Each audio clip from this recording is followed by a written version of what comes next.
U nastavku realizacije projekta Srpsko-ruska mobilna klinika, nakon 5 dana provedenih u opštini Žitište, gde je ekipa lekara obišla svih 12 naseljenih mesta i pregledala preko 300 pacijenata, aktivnost je nastavljena u opštini Nova Crnja, u 6 naselja u periodu od 7. do 10. decembra 2018. godine.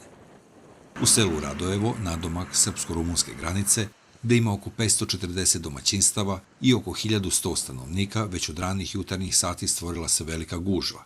Mnogobrojni meštani došli su na besplatan pregled u Srpsko-rusku mobilnu kliniku. Doktor Viktor Belinski je sa strpljenjem pregledao svakog pacijenta i dao mu savet kako da nastavi dalje lečenje.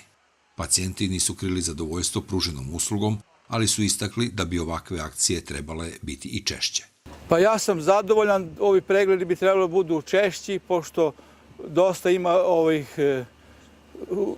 koji nemaju zdravstveno osiguranje, tako da ima ovo jedina prilika da mogu da dođu do doktora i da saznaju od kojih bolesti su bolesni i dalje da ih upute na dalje lečenje.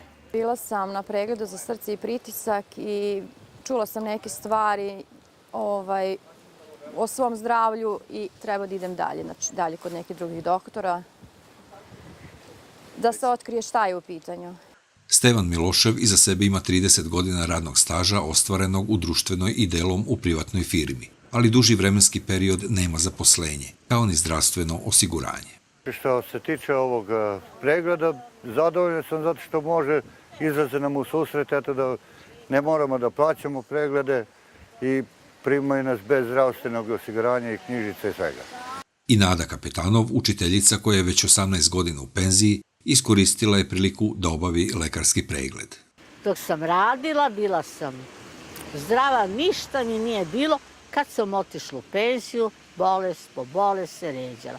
Bila sam sad ovde i to je jako lepo. Koliko će pomoći, jel neće, ali opet se vidi da i mi ovde u našem malom selu smo poštovani i stari i mladi i mnogo im hvala za to. Nakon Radojeva, srpsko-ruska ekipa lekara uputila se u Srpsku Crnju, naselje na međunarodnom putu ka Temišvaru u Rumuniji.